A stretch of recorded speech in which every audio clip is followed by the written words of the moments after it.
అందరికీ నమస్కారం. నేను మీ రాజా. ఈరోజు మా రెసిపీ వచ్చేసి ఒక మంచి స్వీట్ రెసిపీ చూపిస్తానండి. ఇది సింపుల్గా చేసుకోవచ్చు. చాలా తక్కువ ఖర్చుతో ఎక్కువ రుచి ఇచ్చే ఈ స్వీట్ రెసిపీని చాలా సింపుల్గా చేసుకోవచ్చు. ఎలా చేయాలో పూర్తి వీడియో చూడండి. రండి వీడియోలోకి వెళ్దాం. ముందుగా స్టవ్ మీద ఒక కడాయి పెట్టుకొని ఒక 1/4 కప్ అంతా నెయ్యి పోసుకోండి. నేను ఇక్కడ పక్కా కొలతలతో చూపిస్తున్నాను. ఈ కొలతలు కరెక్ట్గా పాటించారంటే మీకు పర్ఫెక్ట్గా వస్తుంది స్వీట్ రెసిపీ. 1 కప్పు దాకా ఉప్మా రవ్వ తీసుకోండి. ఇప్పుడు ఈ రవ్వంతా నెయ్యిలో బాగా కలిసే విధంగా బాగా కలుపుకోవాలండి.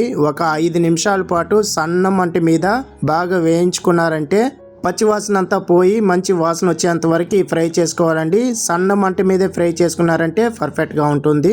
ఎక్కువ మాడిపోకుండా కరెక్ట్గా వస్తుంది.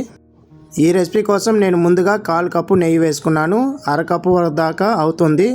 ముందుగా 1/4 కప్పు వేసుకొని బాగా అంతా ఫ్రై చేసుకోండి. కావాలంటే లాస్ట్లో వేసుకోవచ్చు. అలాగే ఇందులోకి ఒక 1/2 కప్పు దాకా పుట్నాల పప్పు తీసుకోండి. ఇవి కూడా 1 నిమిషం పాటు నెయ్యిలో బాగా వేయించుకోవాలండి. రవ్వలో కలిసే విధంగా జస్ట్ ద్వారగా వేయించుకుంటే సరిపోతుంది. జస్ట్ 1 నిమిషం పాటు. ఈ లోపల మీకు ఒక చిన్న రిక్వెస్ట్ అండి. ఎవరైతే నా ఛానల్ కొత్తగా చూస్తుంటున్నారో సబ్స్క్రైబ్ చేసుకొని చూడండి. ఇలాంటి స్వీట్ రెసిపీలు, స్నాక్స్ రెసిపీలు మన ఛానల్లో చాలా ఉన్నాయి. చాలా సింపుల్గా చూపిస్తున్నాను. పక్కా కొలతలతో చూపిస్తున్నాను. అవి కూడా చేసుకొని తినండి, సంతోషంగా ఉండండి. పుట్నాల పప్పు అంతా వేయించుకున్న తర్వాత ఇందులోకి ఒక 1/2 కప్పు దాకా ఎండు కొబ్బరి పౌడర్ వేసుకుంటున్నానండి. ఇది సూపర్ మార్కెట్లో దొరుకుతుందండి. మీరు కావాలంటే ఎండు కొబ్బరిని తురుము కూడా వేసుకోవచ్చు. మీ దగ్గర ఎండు కొబ్బరి లేదంటే పచ్చి కొబ్బరి కూడా 1.5 కప్పు దాకా ఫ్రై చేసుకొని ఇందులో వేసుకున్నారంటే బాగుంటుంది టేస్ట్. ఇలా కొబ్బరి అంతా బాగా ఫ్రై చేసుకున్న తర్వాత ఇందులోకి 1 కప్పు దాకా చక్కెర వేసుకుంటున్నానండి.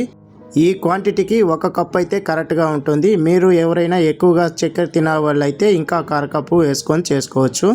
అలాగే ఇందులోకి ఒక 1/2 టీ స్పూన్ దాకా యాలకుల పొడి వేసుకోండి. మంచి ఫ్లేవర్ ఇస్తుంది. అలాగే స్వీట్ బ్యాలెన్స్ ఉండేదానికి ఒక చిటికెడు ఉప్పు వేసుకొని మొత్తం ఇప్పుడంతా 1 నిమిషం పాటు బాగా ఫ్రై చేసుకోవాలి. చక్కెర అంతా కరగాల్సిన అవసరం లేదు. జస్ట్ అలా కలుపుకుంటేనే సరిపోతుంది 1 నిమిషం పాటు. ఇది వరకు రవ్వతో రవ్వ లడ్డు అంతా చేసి ఉంటున్నాం. ఇది ఒక కొంచెం డిఫరెంట్గా ఉంటుంది. టేస్ట్ అనేది ఇంకా చాలా బాగుంటుంది. ఒకసారి ట్రై చేసి చూడండి, మీకే తెలుస్తుంది. ఇలా 1 నిమిషం పాటు బాగా వేయించుకున్న తర్వాత ఇప్పుడు ఇదంతా ఒక ప్లేట్లోకి మార్చుకొని చల్లార్చుకోవాలండి.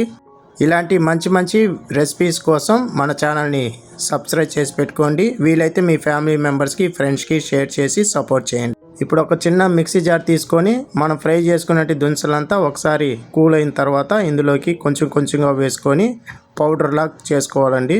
వీడియోలో చూపించే విధంగా చేసుకోండి. వీలైనంత వరకు మెత్తగా పొడి చేసుకోవాలండి. మొత్తం ఒకేసారి వేసుకున్నారంటే కొంచెం బరకగా వస్తుంది కాబట్టి ఇలా కొంచెం కొంచెంగా వేసుకుంటేనే పర్ఫెక్ట్గా వస్తుంది పిండి. ఇప్పుడు మెత్తగా పౌడర్ చేసి పెట్టుకున్నట్టు ఈ పౌడర్ మొత్తం ఒక మిక్సింగ్ బౌల్ తీసుకొని అందులోకి వేసుకోవాలండి మొత్తంగా. ఇక్కడ నాకు కొంచెం నెయ్యి అనేది తక్కువ అయిపోయింది కాబట్టి కొంచెం డ్రైగా ఉంది కాబట్టి పొడిగా దానికోసం ఇందులోకి నేను ఒక 2 టేబుల్ స్పూన్ దాకా నెయ్యి వేసుకుంటున్నాను. మా పిల్లలు కొంచెం నెయ్యి ఎక్కువ తింటారు కాబట్టి నేను 2 స్పూన్లు కాకుండా కొంచెం ఎక్కువ వేసుకొని చేసుకుంటున్నాను. మీరైతే 2 స్పూన్లు దాకా వేసుకొని చేసుకున్నారంటే పర్ఫెక్ట్గా వస్తుంది. ఇలా నెయ్యి అంతా వేసుకొని కలుపుకున్న తర్వాత ఇప్పుడు మనము లడ్డులాగా చేసుకోవాలండి షేపులు. ఇంతేనండి, చాలా సింపుల్గా చేసుకోవచ్చు ఈ రవ్వ లడ్డుని. ఒకసారి ట్రై చేసి ఫీడ్బ్యాక్ నాకు చెప్పండి. మీకు ఈ వీడియో నచ్చినట్లయితే లైక్ చేయండి, షేర్ చేయండి, కమెంట్ చేయండి. మరిన్ని వీడియోస్ కోసం నా ఛానల్ సబ్స్క్రైబ్ చేసి పెట్టుకోండి. ఇలాంటి మంచి మంచి రెసిపీలు చూపిస్తాను. మీకేమైనా డౌట్ అయితే నన్ను అడగండి, తప్పకుండా రిప్లై ఇస్తాను. మళ్ళీ వీడియోలో కలుద్దాం. ధన్యవాదాలు.